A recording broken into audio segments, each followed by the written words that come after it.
¿Listos, alumnos? Que están aquí en vivo. ¿Listos los que están en línea? Estamos en Teología Avanzada. Vamos a ver la lección número 5, si no me equivoco, ¿sí, verdad? La semana pasada estuvimos viendo acerca... ¿Quién se acuerda? Así es.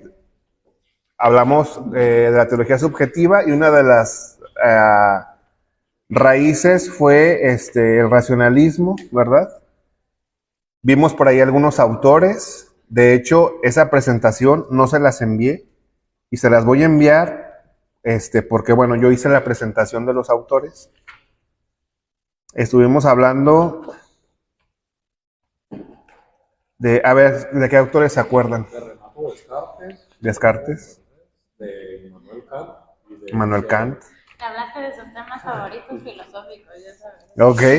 A ver, compárteme un poco de Immanuel Kant. ¿Qué te acuerdas de él? O de Descartes. Dentro de la parte del moralismo, pues Immanuel Kant, el filósofo alemán de Königsberg, él, pues su estudio fue enfocado, si bien es cierto que también por la parte de la razón, se enfocó en lo que es la moral, la parte de los actos del ser humano, las costumbres, los actos morales. Él tiene en sí, en sus trabajos filosóficos, pues lo que son, sus trabajos filosóficos los llamaba como crítica. Tiene un libro como su libro principal, Crítica de la Razón Pura, donde habla de la razón, de la metafísica. Luego tiene crítica del juicio y crítica de la estética. Entonces él habla de tres temas fundamentales como en su filosofía. Habla de la razón, habla de la moral y de los actos morales, y habla de la estética, de los juicios de apreciación estético. Pero sí, en determinado momento, como se menciona, es muy reconocido por su pensamiento moral, pues, por sus máximas, pues, de que él Las dice máximas, que debe de... Él es el imperativo categórico kantiano, significa, pues, que todo ser humano debes de actuar como si estuvieras... O sea, tratar de actuar de la mejor manera posible siempre. Como si estuvieras vigilado todo el tiempo. Exactamente, ¿verdad? como si estuvieras todo el tiempo vigilado. Uh-huh. Y por la parte de Dios, él decía que Dios, al no tener los atributos de los seres humanos ni de las cosas que se pueden conocer, él decía que no se podía conocer sensorialmente. Así es.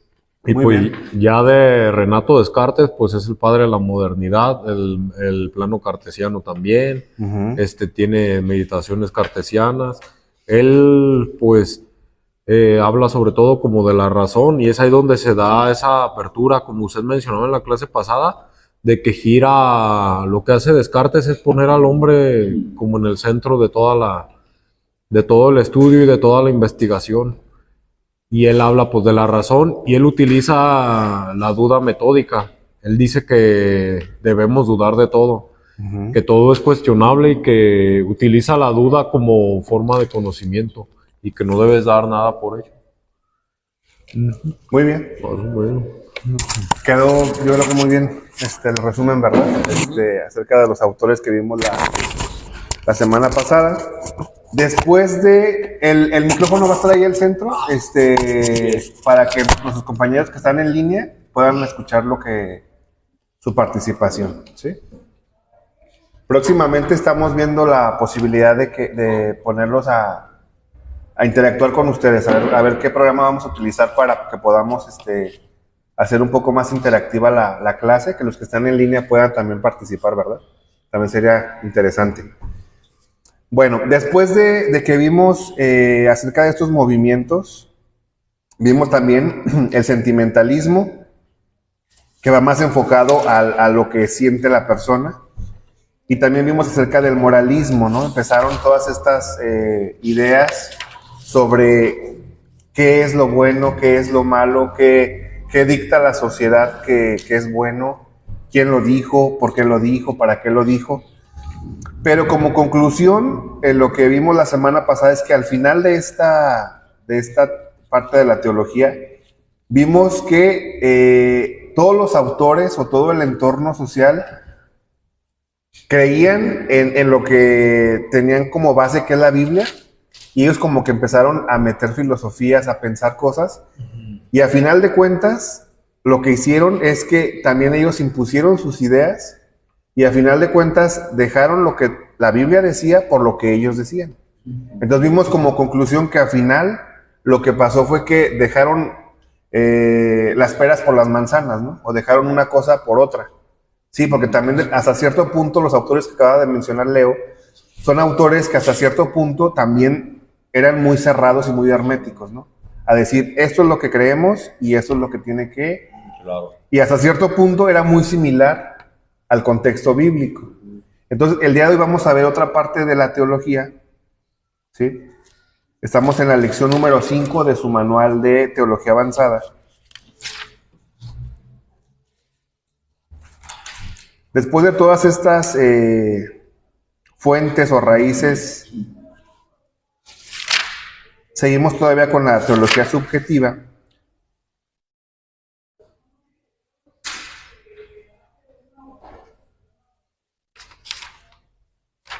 Pero bueno, ahora surge la teología neo-ortodoxa. Esta teología neo-ortodoxa surge justamente de esto, de que decían, bueno, los autores nos están hablando de situaciones o de cosas que están escritas y quieren que sigamos al pie de la letra lo que ellos dicen.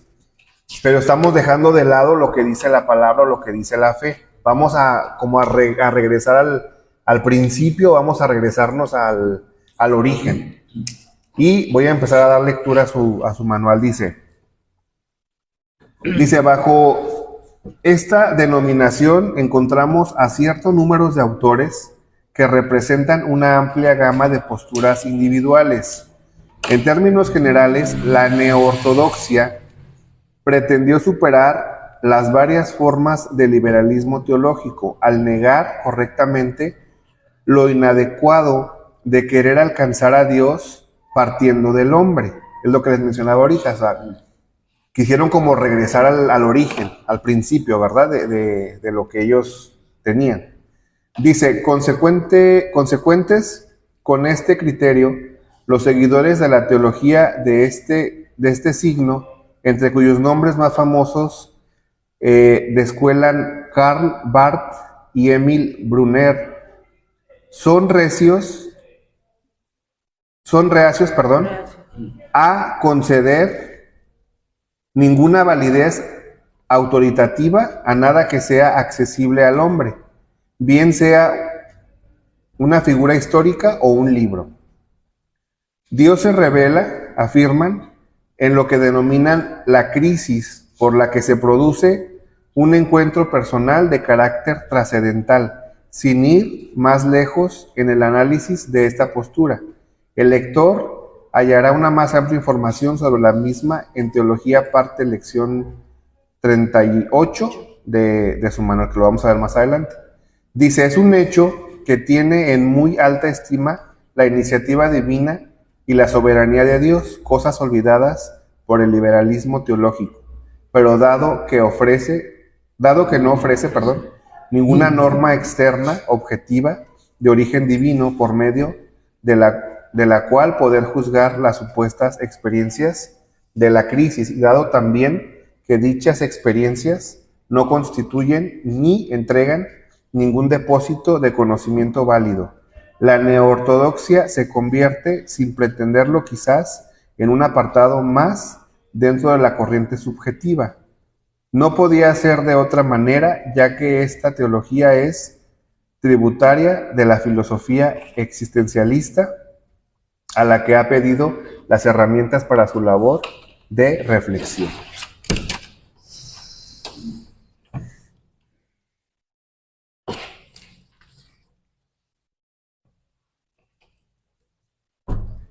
Bueno, antes de que continuemos, voy a hablarles acerca de los autores que menciona su manual, que no viene en su manual, pero para que conozcamos un poquito más del contexto, ¿sí?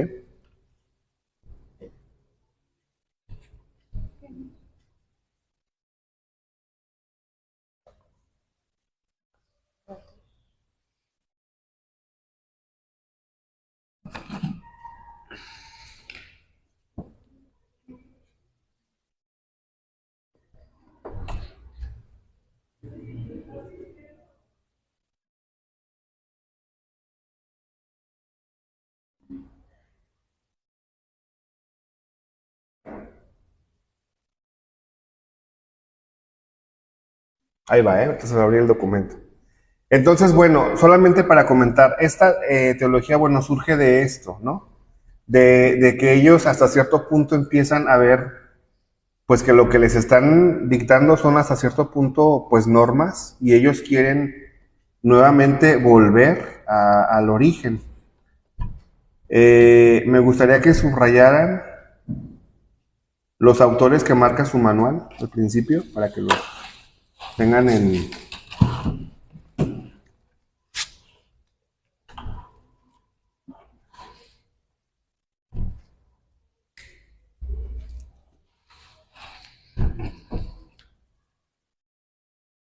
¿Ya los identificaron? ¿Cuál es el primero? Karl Barth. Ok.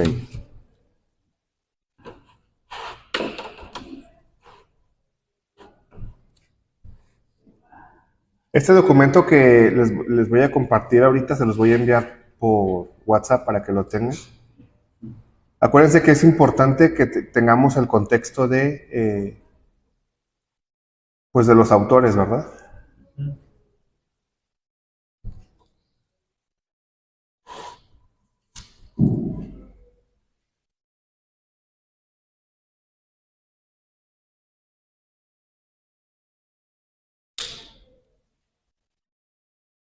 El primero es Karl Barth, ¿verdad? Ok. Bueno, este hombre nació en 1886. Ahí para que le anoten en su manual o en su cuaderno, para que lo agreguen. ¿Mil qué? 1886 es su fecha de nacimiento.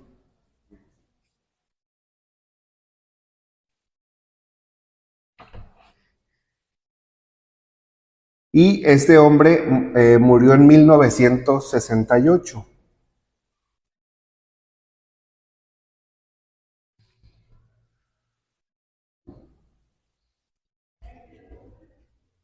Muere en 1968 Karl.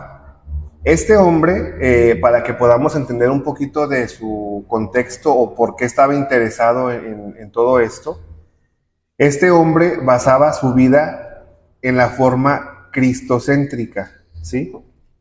¿Qué quiere decir cristocéntrico? Que él basaba todo su entorno en relación a Cristo, ¿sí? Cristo. Sí. Cristocéntrico. Para Barth, lo más importante,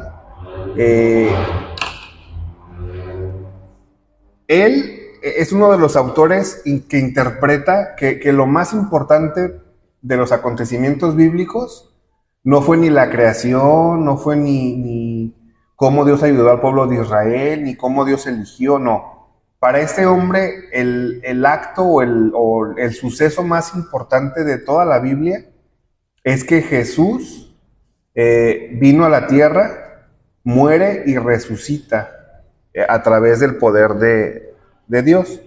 Por eso es que se le llama cristocéntrico, porque él enfoca todos los sucesos, o él no le toma importancia a la creación ni le toma importancia a los sucesos bíblicos, sino para él lo más importante es que Cristo haya venido a la tierra y haya muerto y resucitado. Eso es lo más importante para este hombre.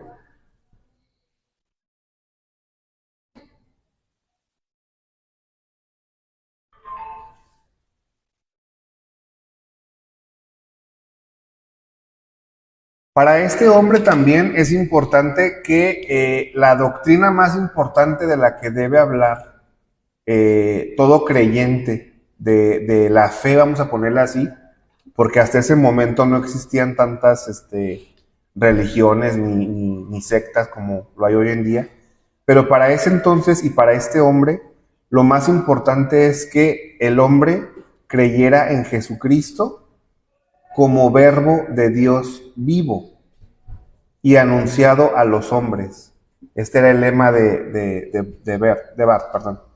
Vuelvo a repetir, Jesucristo como verbo de Dios vivo y anunciado a los hombres.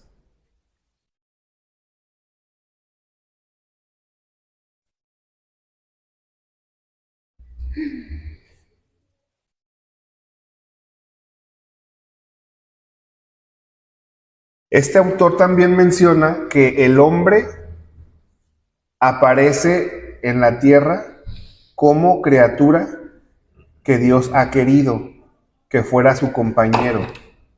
¿Sí? Este hombre menciona que el principal objetivo por el cual estamos aquí es para eso, para acompañar a Dios, ser como sus compañeros. Habla también de libertad y amor divino o amor cristiano, que es recibido a través de Jesucristo. Si se fijan, todo lo que este hombre está hablando, pues es algo muy hermoso, ¿verdad? Y muy... Habla de libertad, amor divino y qué. Libertad, amor divino y amor cristiano. Amor cristiano a través de Jesucristo.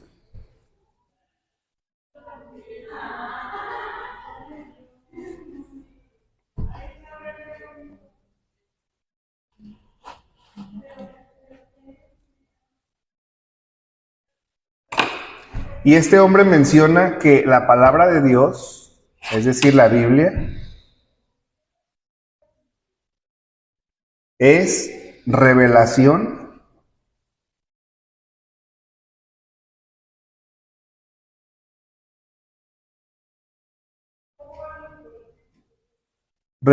divina.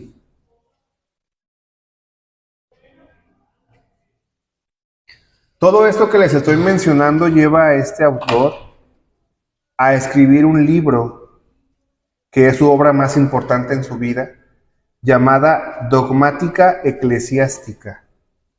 Así es como se llama el libro de este hombre, Dogmática Eclesiástica.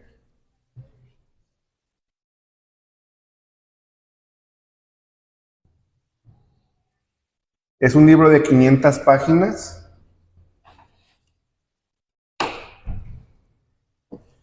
donde él narra a forma personal cómo interpreta él la palabra de Dios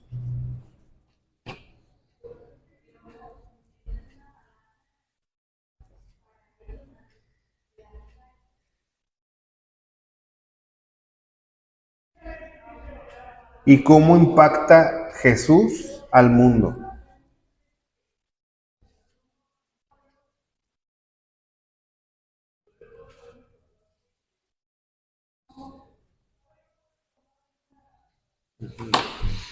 Voy a leerles un pequeño extracto de su libro, que es algo importante, donde él está pues hablando acerca de él cómo ve a Dios o cómo considera la palabra de Dios. Esto se los voy a leer, no para que lo anoten, para que más bien lo interpreten. Él escribe, dice, pero por otro lado, la palabra es también Dios revelándose a los hombres. La palabra revelada de Dios no es distinta, sino idéntica a la anterior, el verbo, o se hace Jesucristo, ¿verdad? Dice, pero se dirige a los hombres y por lo tanto su gloria eterna se halla velada. La palabra que es revelación a los hombres ingresa a la historia humana y es ella misma histórica. Esta historicidad de la palabra revelada no le hace perder, sin embargo, su identidad con la palabra eterna de Dios y por lo tanto a la vez que histórica es trascendente. Entonces, con este pequeño extracto, ¿qué entienden ustedes de lo que este hombre está hablando? ¿O qué se les viene a la mente? Se me hace muy atinado, ¿no? Lo que está diciendo, ¿sí? De acuerdo a lo que conocemos, ¿no? De la palabra de Dios. Si quieren pasarle el microfonito para que escuchen. Sí, me parece muy atinado lo que él está diciendo, Afirmando. pues basado en la palabra de Dios, de cómo el verbo se hizo carne y que ese verbo pues es Jesucristo mismo, ¿verdad? Es Así es. Jesucristo mismo y cómo Dios se ha revelado pues a través de la historia del mundo, de la humanidad, ¿no? Ujú. Bueno, ¿Sí? y pues él cree en la revelación, en que la palabra de Dios es la revelación divina, ¿no? Así es. Muy Que me bien. parece muy acertado. ¿Alguien más quiere comentar algo sobre este punto? Sí. A mí algo que me parece interesante de este punto que estamos leyendo es que él pues obviamente reconoce la autoridad suprema de Dios y reconoce que la Biblia pues es revelación de Dios en el verbo de Jesucristo, pero también él hace mención de que está situada en un punto histórico de la existencia humana. Ujú. Por lo tanto, como usted mencionó anteriormente, que es palabra de Dios, pero palabra para el ser humano, pues, de que somos sus criaturas y de que sí, pues tenemos un lugar especial en ese sentido. Ujú. Muy bien. Ok. Bueno, un punto muy importante de este autor que me considera muy acertado, él afirma y concluye en sus estudios. Dice, por lo tanto, toda idea filosófica o no cristiana de Dios es idolatría. En resumen, este hombre es lo que menciona y hasta cierto punto pues es acertado, ¿no? Tiene pues cierta validación, porque es lo que veíamos con los otros autores, ¿no? Ellos mencionaban la perspectiva que ellos tenían acerca del cristianismo o de la palabra de Dios, pero al final de cuentas era un hombre hablándote de sus pensamientos o de cómo ellos generaban. Y este hombre está haciendo la conclusión de que toda idea filosófica de cualquier hombre, o en resumen, cualquier comentario que no venga de la Biblia es idolatría o viene fuera del contexto. Y hasta cierto punto, bueno, es la conclusión que él da, ¿no? Sí, adelante. Comenta la esposa del pastor Hiram Sí. que si pueden hacer una videollamada, porque muchos quieren comentar. Me comentó así brevemente ahorita vía WhatsApp que si pueden hacer una videollamada como por WhatsApp. Yo me imagino que alguno de los números del grupo y ya para tener como su participación en video. Sí, pudiéramos hacerla, pero tendría que concluir con el video. No sé si todos puedan conectarse a la... Que marque otro Pero teléfono a que tú menos que no marque conectes. otro número y que de ahí ella haga su participación. Ajá. Y que tú no. Excelente. A ver. Ahorita que mande el audio por WhatsApp. También pueden mandar su audio. Sí, cierto. Pastores pueden participar enviando su comentario. Mira, aquí dice llamar al grupo. Entonces pueden llamar y conectarse. O por video también. ¿Pero sería con tu teléfono? O... Sí, puede ser con mi número. Nada más que tú no contestes para que no se seleccione el video si quieres. Ok.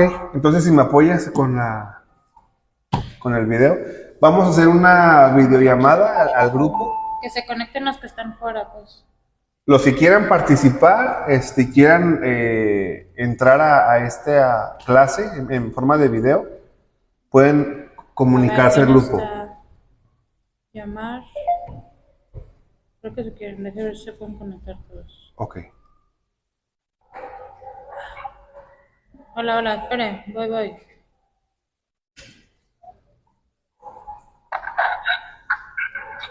Quiero que intentar conectar a la mayoría, pero no sé cuántos me dejé. Creo que son máximo 10, ¿no? Me parece. No sé cuántos eran en videollamada. Nunca he estado así con muchos. A ver. El de ustedes es ¿verdad? No sé. 33 11 49 27 04. No. No sé quién es ese número. A ver, si me dicen si alguien más falta, que no tengo el número de todos. A ver. Hola, no sé quién más anda por ahí que me pueda decir. Dice Edgar que no logró, que lo sacó. Sí, gracias. Gracias, Bueno, ahí creo que se ve. Ahí está.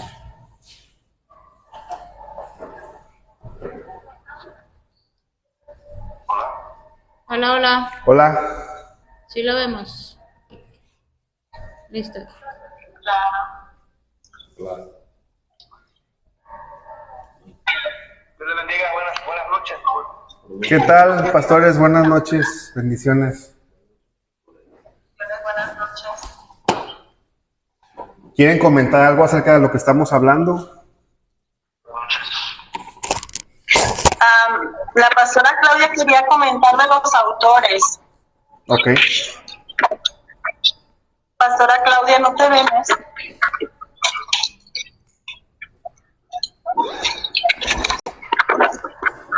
Lo de los autores, Pastor Raimundo, ¿es de la clase pasada que hablaron de autores o es de esta? Es la duda que tenemos. Iniciamos haciendo un breve resumen de los autores de la semana pasada, que fueron los principales, y hoy estamos viendo, apenas llevamos un autor de esta nueva rama teológica que es Barth. Ok, entonces es resumen del capítulo 4. Así es. Gracias, pastor. No, ¿de qué?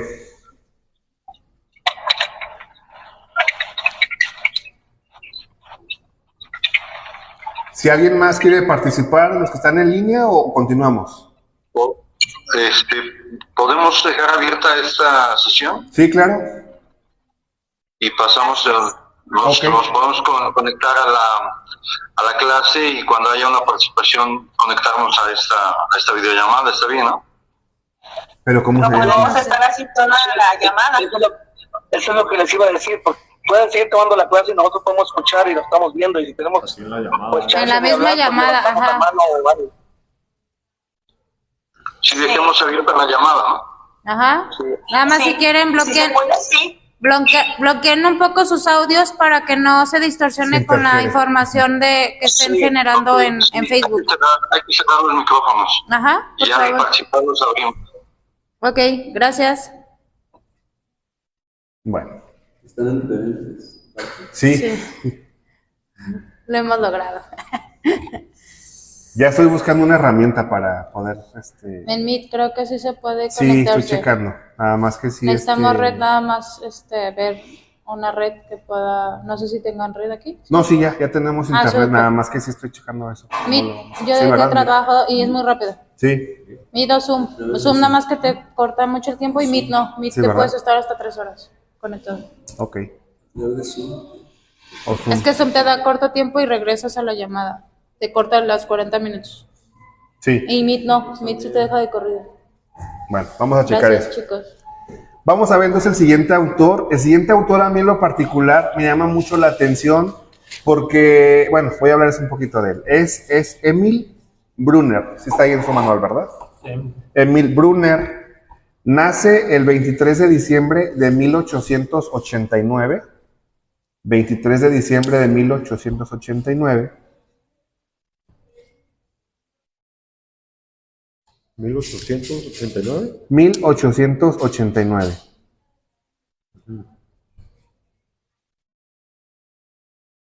Y muere el 6 de abril de 1966. Son de los mismos años, ¿no? Sí, son parecidos, de la misma tiempo. Fíjense bien, este autor me llama mucho la atención porque fue profesor de teología sistemática y práctica en Zúrich. Teología sistemática. Teología sistemática y práctica en Zúrich. Acuérdense que ya vimos que era la teología sistemática, ¿se acuerdan, verdad? Que los vimos en las primeras clases. Zurich, Suiza, ¿correcto? Sí.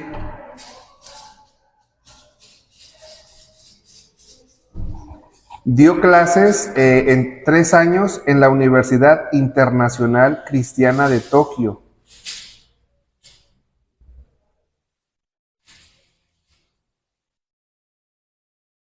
La Universidad cristiana de Tokio. Es raro, ¿no? Porque según yo en Tokio no predican mucho el cristianismo, ¿o sí? Pudiera ser que fuese una iglesia católica, cristiana católica. Sí. Bueno, hasta aquí todo no nos brinca nada, pero ¿qué creen? Que este hombre, a pesar de que estudió teología y a pesar de que impartía clases, él se consideraba ateo. Entonces, ahí ya, pero ahorita les voy a explicar el por qué. ¿Sí? Voy a leer un poquito el contexto. Dice, entendí el cristianismo como una fuerza de vida y no como una ideología. Llegó a presentar a los socialistas como auténticos portadores del mensaje del evangelio a pesar de su ateísmo. Entonces, este hombre se consideraba ateo hasta cierto punto, pero a lo que no, se conocía o a lo que se nombraba como cristianismo, como religión. Él decía que eso es el tener una Biblia, el tener ciertas normas, lo conducían a una religión, no a una relación. Y él mencionaba que él, a lo que ellos llamaban religión, se consideraba ateo, pero él sí tenía una relación directa con Dios. Extraño. Entonces está como raro, ¿no? Bueno, es su perspectiva, ¿no?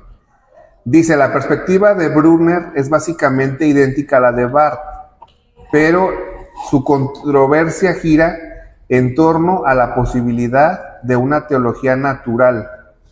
Como ya hemos visto, según Brunner, puede y debe hablarse de una antropología y una ética cristiana.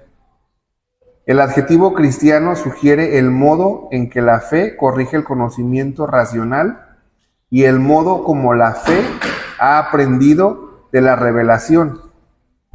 De esta forma, la idea de Dios presente en la revelación natural ha de ser sustituida por la presente en la revelación de Cristo. Llegados a este punto, Brunner explica qué es lo que hace a esta revelación única. Voy a hablar lo que él menciona como su parte de su trabajo. Dice, la revelación general siempre está presente de forma atemporal. La revelación cristiana obedece a un acto decisivo de Dios en la historia, hecho de una vez para siempre. Y en segundo lugar, que esta revelación es de carácter personal y viene dada por el encuentro divino humano que el Dios en Cristo encuentra al hombre. Es por eso que Brunner entiende la fe como una relación personal de obediencia, confiada y no como el mero sentimiento de una serie de proposiciones doctrinales.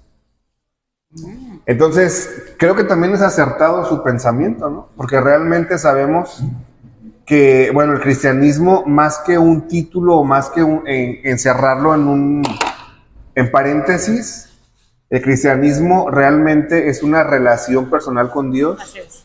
Y el amar a Dios es totalmente diferente a seguir una religión. ¿O ustedes qué opinan? Sí, de acuerdo.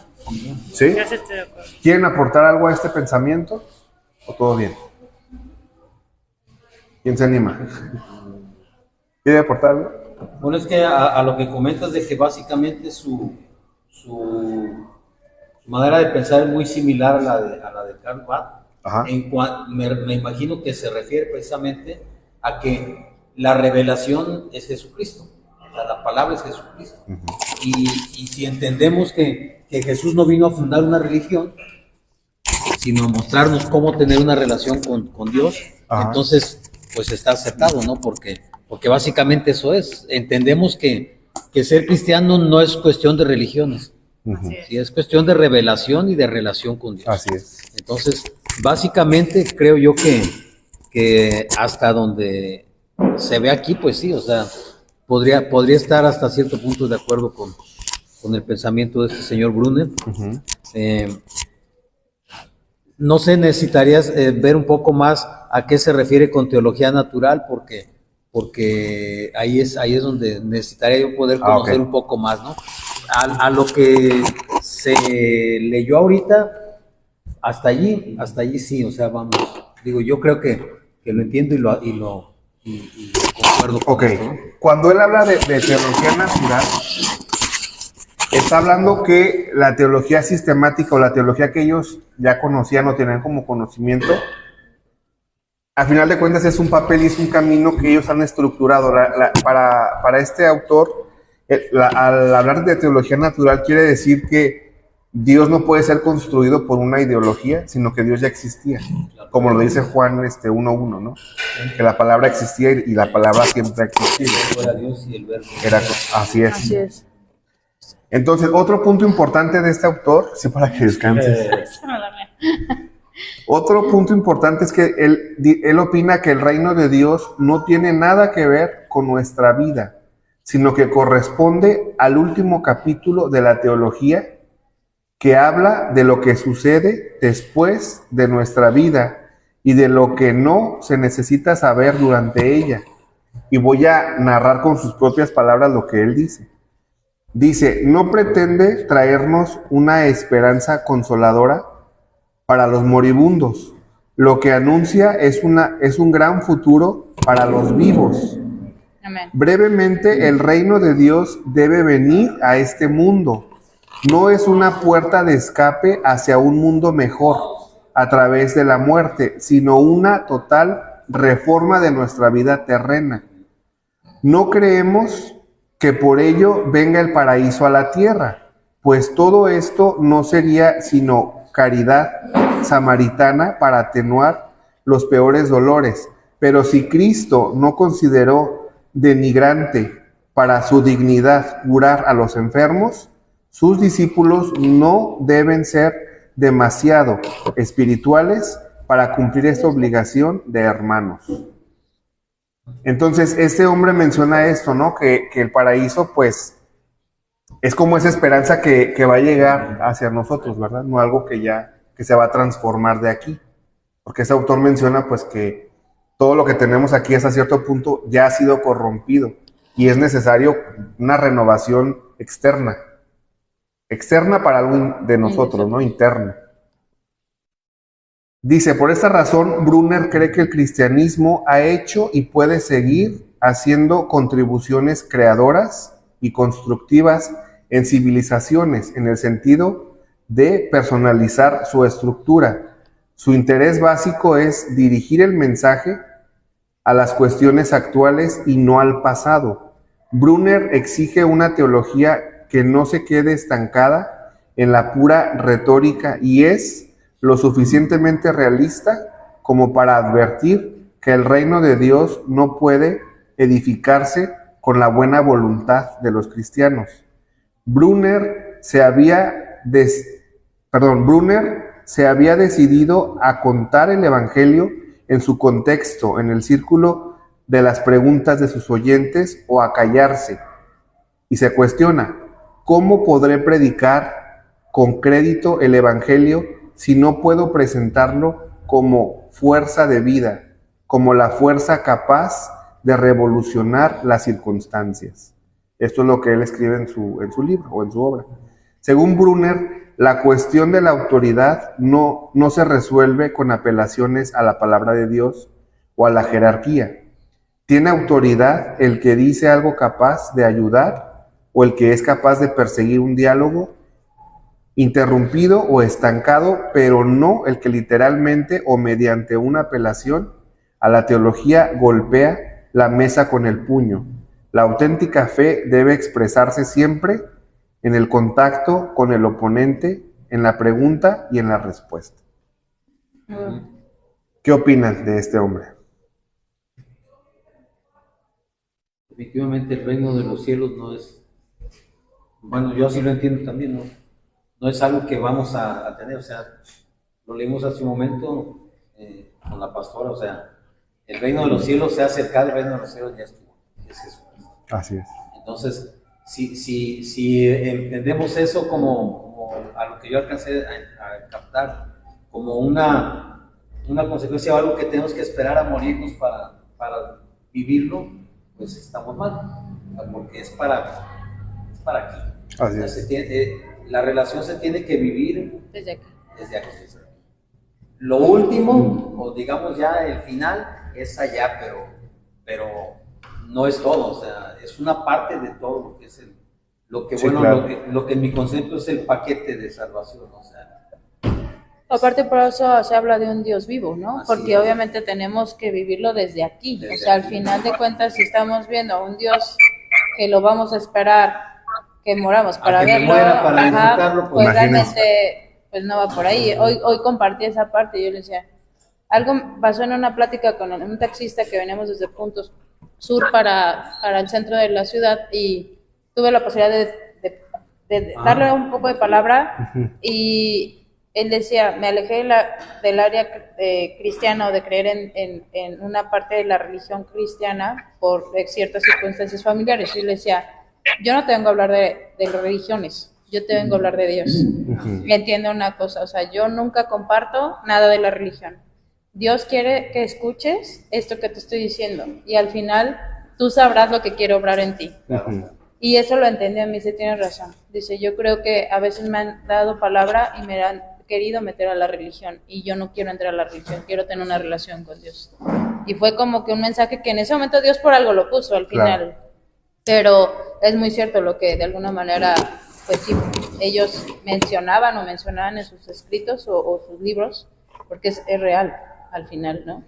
Y creo que todos deberíamos de pensar en eso, no pensar en qué religión eres, o cómo vas a creer en la religión, o sea, no, porque nos envolvemos en una religiosidad y no se trata de religiosidad, se trata de hacer y que con nuestros testimonios sean base especial de lo que Dios ha hecho en nuestras vidas, pero conociendo a Dios, no en nuestra religión. Claro. Así es.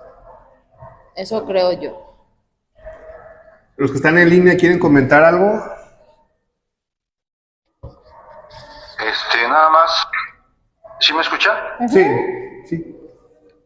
Ok, nada más comentar que cuando hablamos de vida eterna,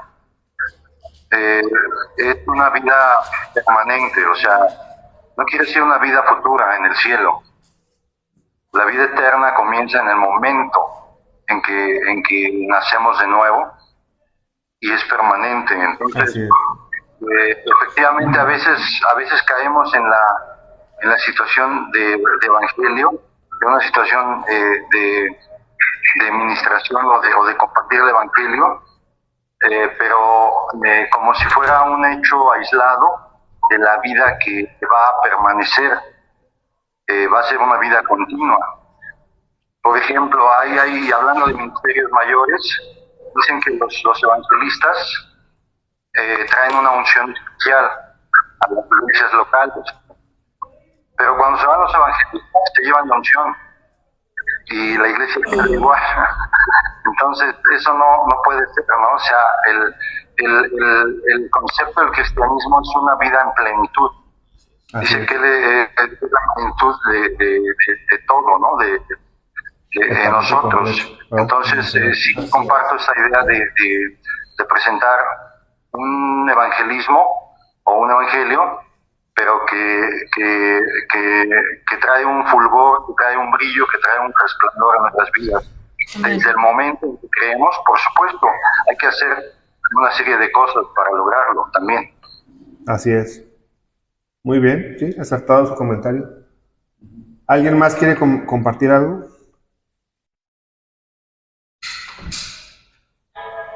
No, bueno, continuamos. Vamos a volver entonces a su manual para ver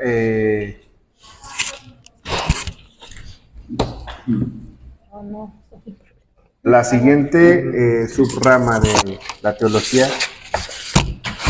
Entramos ahora a la teología evangélica. ¿Me apoyas a leer, Ana, por favor? Sí. Ah, ok. Es que como no tengo... Sí, no, te preocupes.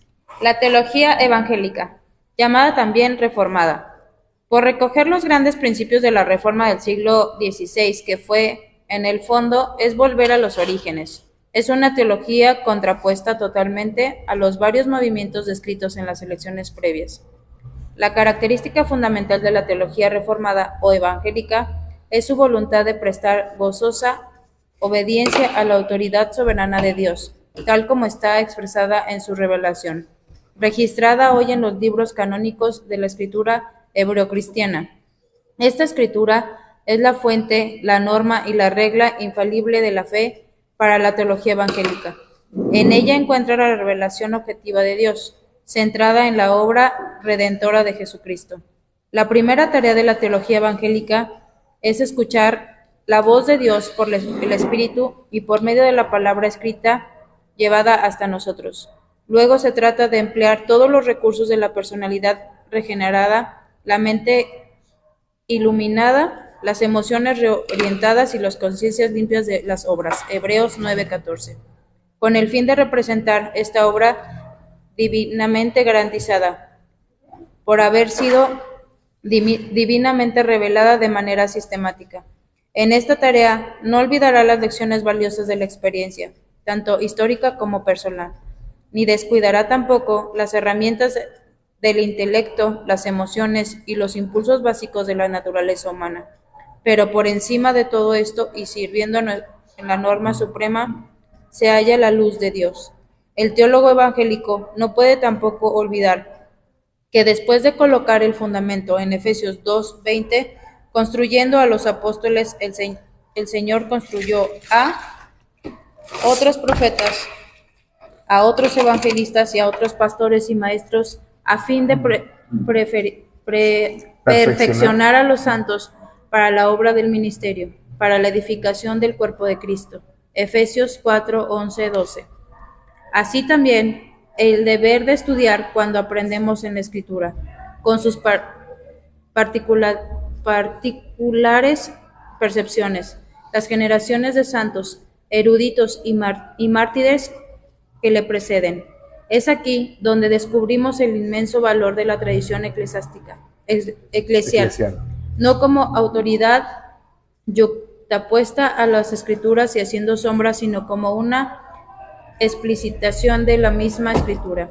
Por otra parte, el teólogo evangélico no medita ni escribe como creyente aislado, sino en medio del pueblo de Dios, a partir de la misma fe y la misma comunión de la Iglesia fiel del Señor y de su palabra. Él es también testigo en medio de la comunidad que confiesa su fe y dentro de la fortaleza que recibe de la fraternal comunión de la Iglesia. Sin embargo, su lealtad suprema, su fidelidad última, es para la palabra de Dios. Solo la Escritura es norma. Ella sola construye la regla de la fe y la conducta del teólogo y por consiguiente la regla de su labor reflexiva. La teología para nosotros no puede ser otra cosa que explicitación de la palabra revelada y vivencia de esta misma palabra. Es una tarea bíblica la nuestra. Así nos vinculamos a la gran doctrina reformada en la sola Escritura y aún más siguiendo en la línea de los apóstoles y del Señor mismo cuando zanjaba toda cuestión en la frase contundente: está escrito.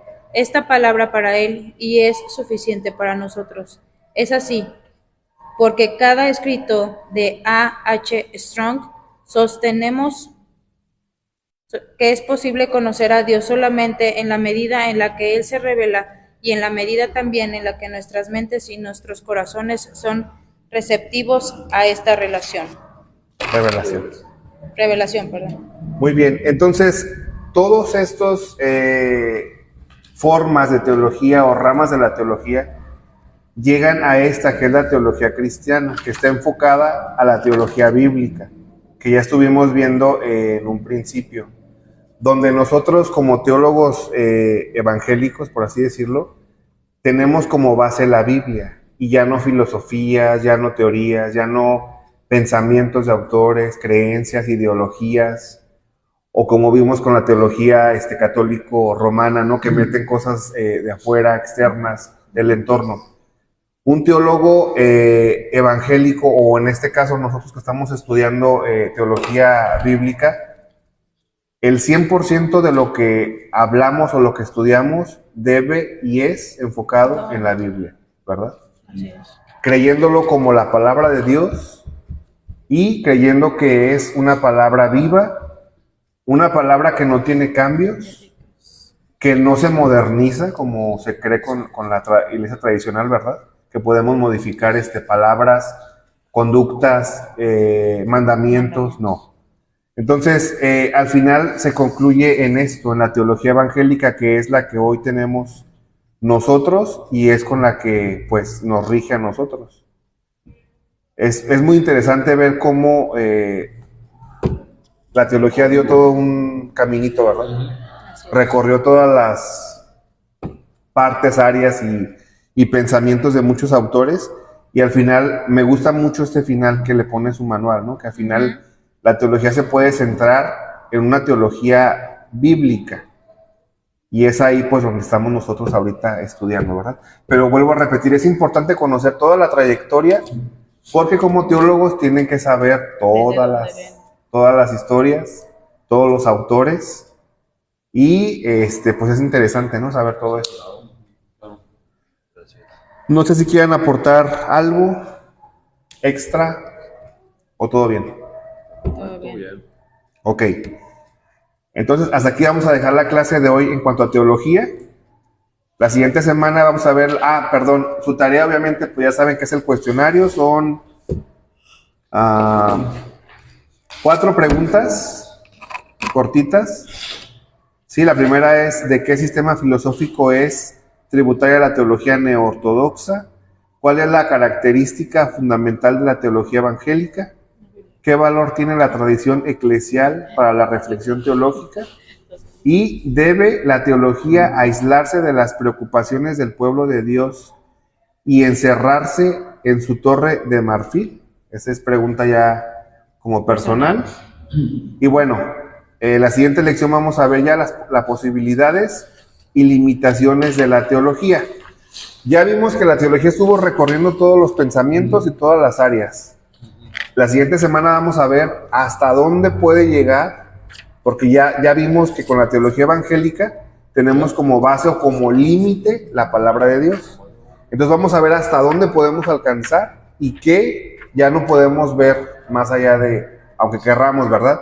Porque ya sería regresar a los autores de la semana pasada, ¿no? Empezar a tener ideologías y meter filosofías personales, ¿no? Yo creo, yo pienso, yo me imagino. Entonces, bueno, hasta aquí vamos a dejar la clase de teología. Vámonos